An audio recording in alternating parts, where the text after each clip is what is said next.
CJ Stroud says it the best. He says pressure is a privilege, and that means you're relevant, and I've realized that more and more every year, that this job's not for the faint of heart. Yeah. You got to make hard decisions.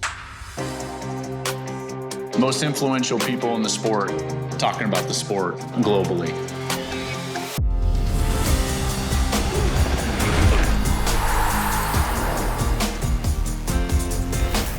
This time on Big Noon Conversations, I talk with Ryan Day, head coach of the Ohio State Buckeyes.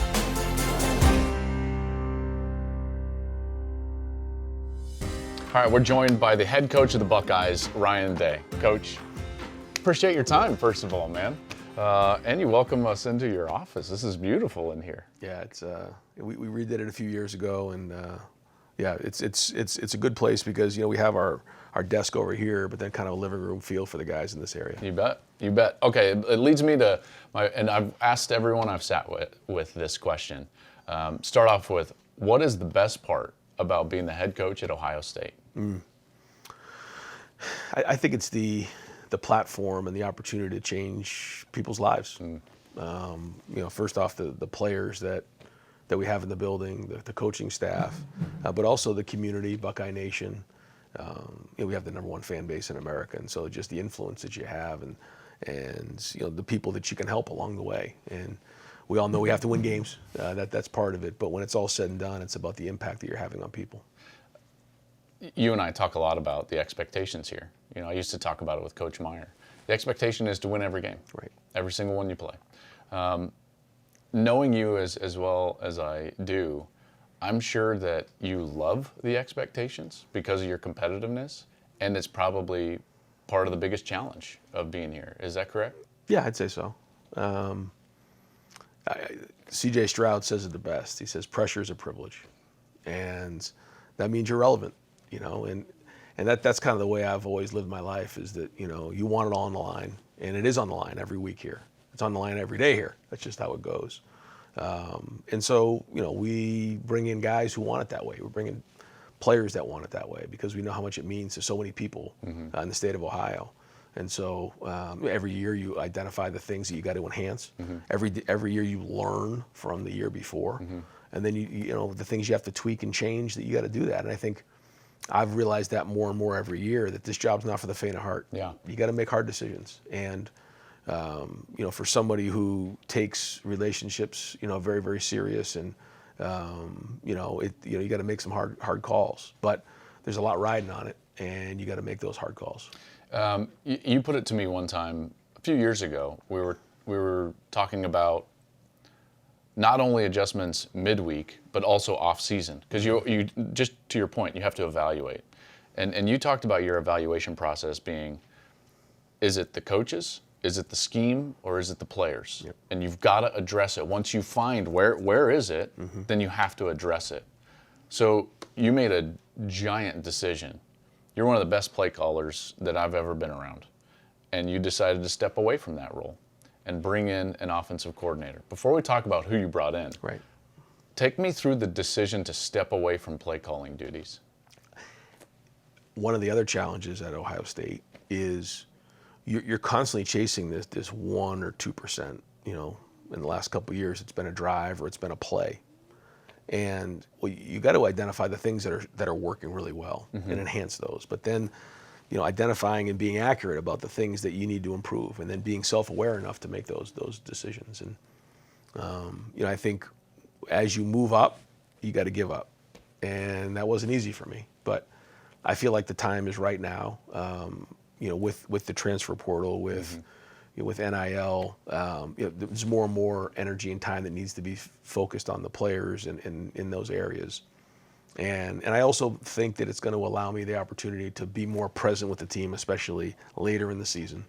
And so, that was one of the decisions that were made. But I think that's the thing that you're trying to go from really, really good to absolutely great. And I saw a great interview with Coach K. And he said the difference between my great teams and championship teams almost always came down to one play. And I was like, ooh, that hit me like right between the eyes. Because that's kind of how it's been the last couple of years. And so, but to get back to your question, I think that was the reason I came to that. And to your point about the one play, that's a great line from Coach K, Right. first of all. I mean, you can go back. I mean, 19, it's a snap versus Clemson, snap versus Georgia, eventual national champion. You know, you're in last possession across the 50 on the road against the eventual national champion in Michigan. It really has been less than 1%, you know, here for you. It's 0.5%. It's a snap here or there over the course of 4 or 5 years. Yeah. And so I've read a lot of books recently, and you know, one of them, Good to Great. And one of the biggest things in that is getting the right people in the right seats. Yeah, on the bus. Get them on the right seats. And so it started with our players coming back. It started with those guys coming back, and then it went to adding a few guys from the portal, and then it was with the coaches. And you know, we're counting on that to make a difference next year. I love that you brought that book up. Jim Collins is the author of the book that Coach referenced, Good to Great. Jim's actually a resident in Boulder. And when I was playing at Colorado, unbeknownst to me, Coach Barnett, who I played for, Gary Barnett, after a practice, he says, hey, that gentleman over there wants to see you. And I was like, you know, okay. I was a young guy. I don't really know what's going on. So I walk over, and he hands me a book, and he's like, here, read this, son. Calls me son. Mm-hmm. It was Jim Collins, and he handed me that book, Good to Great. One of the things in that book that I loved was this idea about a hedgehog concept and focusing in. It's basically like having a goal, but then making sure that everything that you do is in line with that goal, that you don't step outside of that. So since you brought it up, like, tell me what your hedgehog concept here is, in particular this season. Yeah, we talk a lot about how it's not going to be the most talented team that wins at the end of the season. You know, it's the best team, or we call it tribe, and what we're, you know, the difference that we've recognized is that we want to be a team that comes together for a common purpose. And again, it started with those guys that decided to come back and not go into the NFL draft. Yeah. And then the guys in the recruiting class, and the guys that came in the portal, and the guys that were coming up in the program, and the coaches. And you know, our goal is to, you know, win the rivalry game and then win the national championship. And that's our purpose. That's all of our focus for next season. And we know next year that it's going to be a little different. Yeah. It's going to be a longer run. And so we're building towards that. You bring up these guys, and now you've referenced them twice. Guys like Emeka Egbuka, Travion Henderson, Donovan Jackson, Tyleik Williams, JT Tuimoloau, Jack Sawyer, Denzel Burke, Lathan Ransom, and the list goes on. These guys that came back, that all could have been, and a lot of people thought were going to be, in the NFL draft that's going to, you know, happen as the time we sit down here in a few weeks. What went into recruiting those guys back? Or was it an active recruiting for you? You know, I don't know if I'd call it recruiting. I think that for all of the guys, they wanted to identify what their opportunity was in the NFL. And we helped them identify what their opportunity was there. And we gave them the information. You know, I've never been in a situation where you talk somebody into either decision. Sure. You know, Marvin had to make a decision. You know, he decided that, you know, he was going to go take the next step. I think it was hard for him, by the way.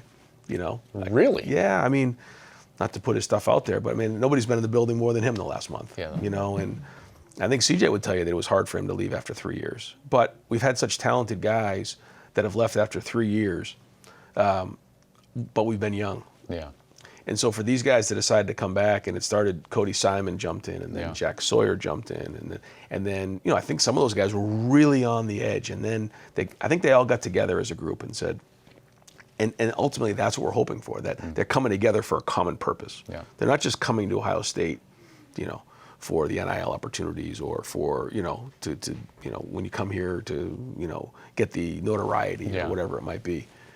They're coming to reach those goals. Yeah. And that was powerful, and you could feel it. And you know, certainly as the head coach, you got to you know, show them the vision. You know, guys, if we all decide to come back, we could do something special. Yeah, here. this is what we could do. This is what it's going to look like. That's it. This is who we can get in the transfer portal in the modern day of college football. Yeah. You know, for me, I look at what's happened in college football and even college basketball to a certain degree because of the transfer portal and because of NIL opportunities. What you're starting to see is that teams in both sports are getting older and more veteran. Agreed. And those teams are having more success at the top end. You know, it's no longer these teams, in particular in college basketball, that are the one and dones that are succeeding. It's veteran guys. Last year, Michigan was a veteran team, and in a lot of ways, you know, mirrored what you guys are doing. They had a ton of guys come back for a common purpose. How important do you think, with the expanded playoff, it's going to be to have veterans not only, but also depth to go through a season that might be 16 games long? Yeah. Because now you're going to have more games, so there's going to be more scenarios. There's going to be more situations. And, you know, pro guys, they remember. They've either been there before because of experience, or they have built contingency plans up in their heads for those type of situations. But you can't really replace the experience. Right. And so there are going to be games where we're going to have to win in the 2-minute drill. There's going to be, you know, games that, you know, we maybe aren't doing great in the first half, but we just got to manage that game and find a way to win that game. Or maybe we go up early and we got to finish them off, or all the different scenarios. Maybe it's a bad weather game at Northwestern we had a couple years ago, or there's all these different scenarios that can come into play. But when you have older guys who have been through it before, they weather the storm easier. And so I think that's critically important to having success. But also, like you said, depth. And so getting these guys in at mid-year, building depth so that you can have 2 or 3 guys at each position is going to be important, because you can't just sign a guy off of waivers. Yeah. And this will be the first time that, you know, in college football, teams are playing 16 or 17 games. Yeah, it's going to be, it'll be interesting to see how this all plays out. I'm interested because motivation, even for the guys that are coming back, plays such a key role. And I have made the point, even outside of this, is that what makes rivalries in college football so great is they drive each other to greatness. I don't believe Michigan goes on the run that they did unless Ohio State was doing to them what Ohio State was doing to them in the previous 8 seasons. Now I look at this offseason here in Columbus and I'm like, man, this feels a lot like a drive and a passion that was lit watching your rival win a national championship. Is that accurate? I don't think that any year you're any more or less motivated. You know, I think every year, every team is a little bit different. But, you know, to say that those games haven't stung, I mean, of course they have. And those are bad weeks in Columbus, though, you know, when you don't win that game. And so, you know, whether it's the guys deciding to come back, you know, whether it's, you know, being strong about making strong decisions in those moments. Yeah, I mean, I can say that, you know, you have to figure out what needs to get fixed to win that game. And that's the bottom line. And then that's what we did. The transfer portal. You guys got a couple, I would say 3 of the biggest prizes in the entire transfer portal. Quinshon Judkins, who's a phenomenal running back from Ole Miss, now Buckeye. Caleb Downs, one of the best defensive players in the country, now a Buckeye from Alabama. And Julian Sayin, who no one has seen play, but there's an aura about, you know, what he has done up to this point and what he potentially could be. How much did that give the locker room a jolt of energy when these guys decided to join and say, yeah, this is our common purpose now as well? I think anytime we're talking about the portal, for us, it's been that we're going to fill a need or a hole. Okay. You know, we typically don't just bring guys in from the portal. We brought 6 guys in, and really it was to fill needs. Okay. You know, Chip Trainum decided to transfer. Kyle McCord decided to transfer. We needed to fill those holes. We felt like we had a hole at safety. But also when Coach Saban retired, you know, some of these guys entered the portal, and so that was a unique opportunity. But you know, I think these guys, and it's happened in recruiting, but it also happened in the portal. They see what Ohio State is. They see the opportunity, you know, the city of Columbus, the brand Ohio State has, and it's exciting. And so, you know, for all of them, you know, they're going to look at Ohio State, and when it's the right fit. And the other thing is, for our guys, like I'll take it for example, Quinshon. When Quinshon entered the portal, the first person I called was Travion Henderson.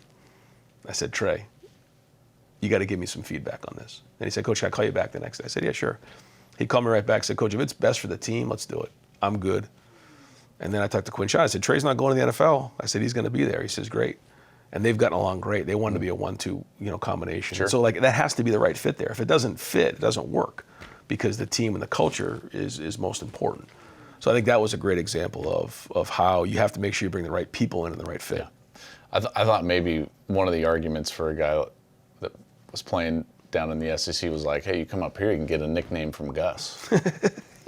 I'm sure he'll have something for him. Right? Yeah. I'm sure he will. Yeah. So Gus, we're counting on you. Right. Bringing in your former coach, and in a lot of ways, a guy that you've known in this business longer than anybody.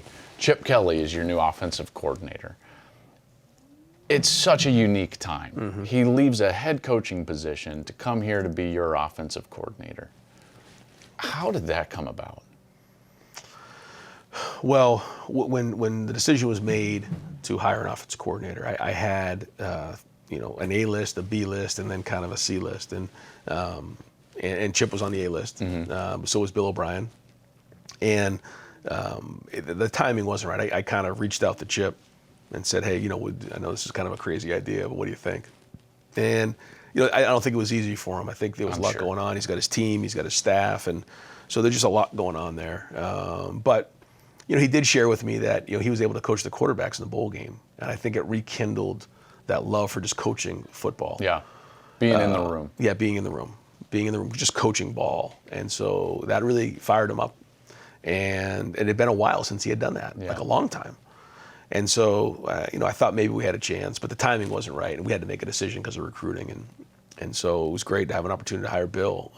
But then he had turned around and had an opportunity to go to Boston College. Yeah. Because another head coach went to be a coordinator, your old coordinator, Jeff Halfley. Right. Wild business. Unbelievable, yeah. And so then I tried him again. I called him one more time. I said, I got an opportunity to do this. And he says, yeah, I think so. I think I'm more interested. And then we talked a little bit longer. But it was not easy because there was a lot going on there. But that being said, he really wanted to get back to just coaching football and kind of, allows me to handle some of this other stuff. Yeah, because like you said, you move up. And you have to give up because your responsibilities are bigger now. Right. Your December is worse than ever in college football with the schedule and the CEO responsibilities. There's no doubt. Are we going to notice tangibly a difference watching the Buckeyes with Chip Kelly calling plays versus Ryan Day calling plays? I think so. Yeah, I think so. I don't think it'll look drastically different. Maybe just to someone watching the game, but. You'll see schematically some different things, and Chip's history of running the ball speaks for itself, and we got some really good running backs, and he's creative in what he does. Yeah. What we've done passing the ball here kind of speaks for itself. So no doubt. I think there'll be a combination of those things. But the great thing for me was that when I came here, I came from his system. Yeah. So we brought in what Urban did, and kind of molded those things together when we were here those first couple of years. And then as time has gone on, he's kind of done a little something different at UCLA. We did a little something here. So now we're kind of coming back together. I guess the tough part was he came in right before spring started. Yeah. So we just kind of got it started, got it going, put the base things in, got some fundamentals down, focused on techniques and those things. And I think now over the next couple of months, we're really going to dig into what the install looks like going into preseason. I mean, I think I speak for everyone. It was like we're just interested. You can't wait to see what it looks like. Yeah. Part of maybe why he stepped away, or a Jeff Halfley stepped away, or why you had to give up play calling duties was the structure of what we've got going on right in our sport and the craziness. When Coach Saban retired, and then came out with the comments that he did about what it was like trying to handle his team after the loss in the Rose Bowl. What were your thoughts? Well, I felt that pain because I've gone through some of those similar things, and Coach Saban's past and history and what he's done is just unbelievable. Yeah. So to hear somebody that's been through all these different things in college football and these changes in college football, kind of recognize that as such a big challenge right now, it gives you some pause, it makes you really think. But I also am trying to, really put perspective on it all, because I know it sounds a little deep, but the truth is, like, the order of the entire universe is chaos. And that's kind of the way life is. It's chaotic. And I know there's a lot of chaos right now in college football, but the product's never been better. No. And so I think it's a little bit of a tumultuous time right now. But if we can just kind of steady the boat a little bit and work through this, then we're going to come out the other end. And that's what we're looking to do. I love that you brought up a boat, because I sat with Chip last year for one of our conversations, and his best line, and I'm sure he's given it in here, there's no crying on the yacht. Doesn't that sound like Chip? Right. There's no crying on the yacht. All right, I want to finish up with a couple of fun ones. Okay. Like I said, I thought, and I will always believe, you were a terrific play caller. You know, your rhythm, everything about it. Do you have a favorite play call or best play call that you can remember in your career? Oh boy, let me see. I think, just because probably CJ and Jackson was just so on fire in that Rose Bowl. Yeah. But it was like everything was just working. Like, I don't even think I was looking at the call sheet that game, because I don't think you needed to, because he was so hot that game. This is like, let's go. Yeah. I think one of my favorite plays was in the Sugar Bowl when Justin took that hit. Against Clemson. Mm-hmm. And we were up a score or two, but it was still a big spot in the game. And I ran over to the tent. He was in the tent, and he had that look in his eye like he was not going to come out of that game. He grew up, he probably, I don't know if he'd say it or not, but he grew up right down the street from Trevor Lawrence, and then he go back and forth. And we lost against him the year before. Yep. And this was, he had that look in his eye all off season. And so we put him right back in and ran a rollout pass to the right. It was like a stutter comeback to Chris Olave. Yep. And I felt like if we had him on the run, because he's such a great athlete, he might be able to throw that to him and just will it in there. And he did. And after he got done and we threw the touchdown pass, he literally just kept running right back into the tent. And I don't even know what went on in there. But I remember that clearly, because he was just such a tough, competitive guy, Sure.